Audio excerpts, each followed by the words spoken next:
George Copway was a Mississaugas Ojibwa writer, ethnographer, Methodist missionary, lecturer, and advocate of Native Americans. His Ojibwa name was Kah-Ge-Ga-Gah-Bowh, meaning, "He who stands forever."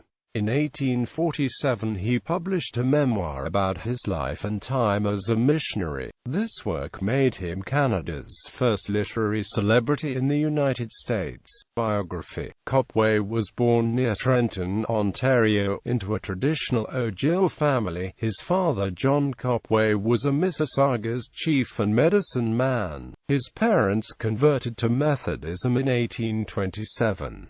Beginning in the 1830s, the young Copway attended the local mission school. In July 1834, together with an uncle and cousin, he was invited to work with a Methodist minister as a missionary to Ojibwa who lived near the western part of Lake Superior. His activities in two different areas over the next few years included working with Reverend Sherman Hall in La Pointe, Wisconsin to translate the Christian Acts of the Apostles and the Gospel of St. Luke into Ojibwa. In 1838 the Methodists provided for Copway's education in Illinois, and later ordained him as a minister. In 1840, Copway met Elizabeth Howell, an Englishwoman whose family were farmers in the Toronto area. They married and moved to Minnesota to serve as missionaries. They had a son, George Albert Copway, and a daughter, Frances Minnehaha Passmore.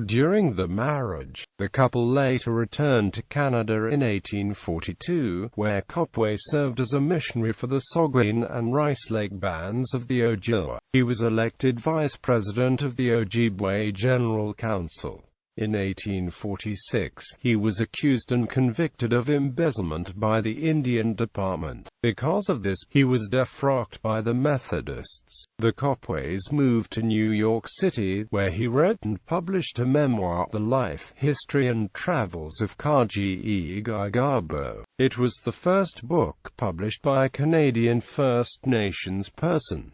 It had 6 printings in the first year and rapidly became a bestseller. During the 1840s, he toured and lectured in the United States and also traveled to Europe. The travel provided him with the material for his book of Sketches of Europe, published in 1851 after his book on the history of the Ojibwa. During this period, Copway acted as an advocate for a Native American territory, suggesting a 150-square-mile territory be established in what was the American Midwest east of the Missouri River. The tribes in the area were under increasing pressure of encroachment by European American settlers. This proposal was never approved by the United States Congress, but Copway attracted considerable attention from leading intellectuals of the time, including the historian Francis Parkman. In 1851, Copway started his own weekly newspaper in New York City titled Copway's American Indian, which ran for approximately 3 months. He had attracted letters of support from the eminent ethnologists Lewis Henry Morgan and Henry Rowe Schoolcraft, from Parkman, and from the novelists James Fenimore Cooper and Washington Irving. Throughout the 1860s,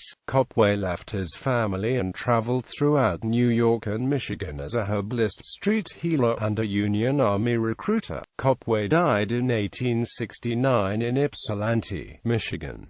Copway's memoir and history of the Ojibwa included many details about its traditional culture. He dedicated a few chapters to the use of birch bark scrolls, the symbolic writing that was used, and the meaning of various symbols. These elaborate scrolls were used to remember songs, history, and ceremonies. The care and reproduction of these scrolls by a select few is described in detail. His work was important for providing details of the 19th century that could have easily been forgotten with the great changes that took place over time. Selected bibliography. The Life, History and Travels of Kah-Ge-Ga-Gah-Bowh, available for download at University of Georgia. The Traditional History and Characteristic Sketches of the Ojibwa Nation, available online at Internet Archive. The Life, Letters, and Speeches of Kah-Ge-Ga-Gah-Bowh, or Copway, a chief of the Ojibwa Nation.